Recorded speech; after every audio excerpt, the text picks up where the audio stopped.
what are the few things that public policy could do to try to help more Americans get ahead? I mean, I'd say two things. First of all, I think when we see a lot of the income gaps and disparities are showing up in the data, we have to look very closely at the education gaps. And I think whether that's a federal issue or state issue or both, I mean, one can debate. But I think that there is a serious crisis in terms of education and outcome and a disparity of educational attainment. We see that in the labor market today in terms of unemployment rates across educational attainment.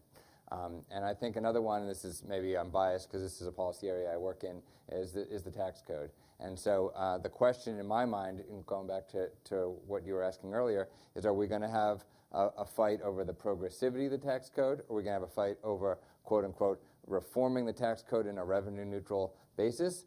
Those were the sort of two positions coming into this. One side saying, we like the code the way it is, we just want to make it progressive. The other side saying, we don't want to change the progressivity, but we want to change everything else about it.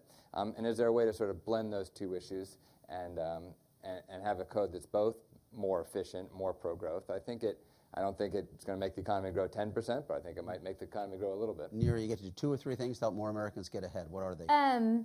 Well, if we're looking at inequality and mobility, I actually think comprehensive immigration reform is an important one because it does depress wages that you essentially have 11 million people undocumented. And so if you were able to move those people out of that status, that is actually going to have a positive benefit, not just to those people, but to the wages that get depressed interacting with that. I think educational equity is a critical issue.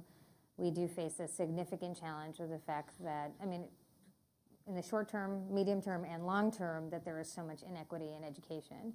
You know, that's not something that the political process loves to discuss, and it is a state issue, but it is one in which we need to think more creatively about how to redress because it's not good for our current medium term or long term.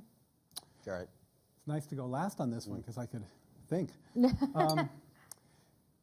The first thing I would do would be a really great, high-quality pre-K I agree with that. Education for kids in the bottom third of the income scale. And by the way, this is widely supported by conservatives and liberals alike. Jim Heckman, a Nobel laureate economist who I think is associated with Republicans, has written very eloquently about how critically important that is, and there's got to be a very significant government role. Won't happen without.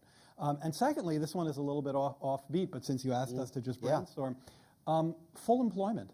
I mean, in my lifetime, the only time I've seen the income distribution and the mobility issues improve is when the unemployment rate was 4% and below. I don't think that left to its own devices, even in a much better economy than the current one, disadvantaged groups of people would experience those kinds of unemployment rates. So again, a role for government in direct job creation to achieve full employment. And by the way, we have a lot of infrastructure problems. We could marry a problem of infrastructure, needed infrastructure repairs in the public sector. Our public goods are deteriorating, and high unemployment. So that would be my... Well, this has been a great pair of panels thinking about both the political and economic and policy implications of the changing electorate that was so